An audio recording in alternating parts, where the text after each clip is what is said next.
Hey guys, it's Sabertooth, and welcome to the Thick Cut third episode of... The fuck's that? Well, I've been putting it off long enough, it's finally time to get to those requests. And today, Jex30 wants to know... The fuck is Sous Vide? First of all, congrats on spelling it right. I probably would have spelled it like this. Or this. Or this. The basic idea is put the food in a bag, suck all the air out, leave it in a pot of warm water for a long-ass time. Depending on what you're cooking and whose recipe you're following, you can take anywhere from 7 hours to 2 fucking days to cook all the way through.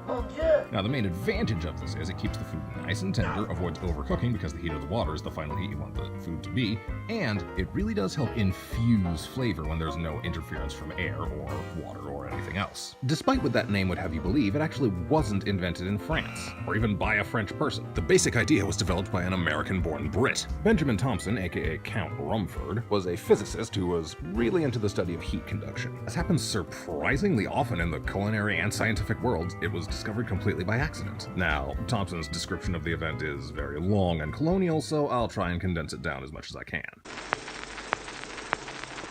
Thompson had been hearing a lot about saltfish, which is made by putting fish in water that's hot but not boiling for a very long time. Thompson figured, hey, if it works for fish, why not for other meat? So he got himself a mutton shoulder and put it in a potato drying machine he invented to see what would happen. After 3 hours of no success, he decided it was not worth the effort and just left it for the kitchen maids to clean up. The maids decided, it's just as safe in there as anywhere else, and they just put the fire out and locked up for the night. When they came back the next morning, they found out, oh, wait a minute, this is already cooked, and it's pretty tasty. And that's more or less how this fancy-sounding thing came to be.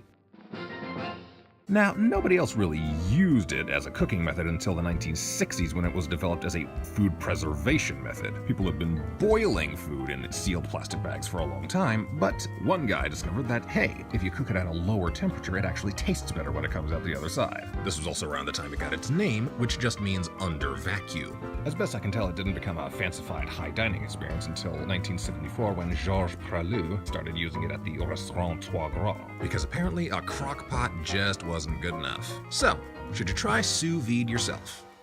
Sure, why not? I mean, it's actually really not difficult to do. You just put your food in a bag, squeeze the air out, put it in a pot of hot water, and leave it for a day. And for those of you who don't have a vacuum sealer at home, aka basically everybody, you can achieve basically the same thing by just putting it in a Ziploc bag, squeezing as much air out as you can, then putting it in another Ziploc bag just in case the first one leaks. It's actually really easy to do. You just have to be very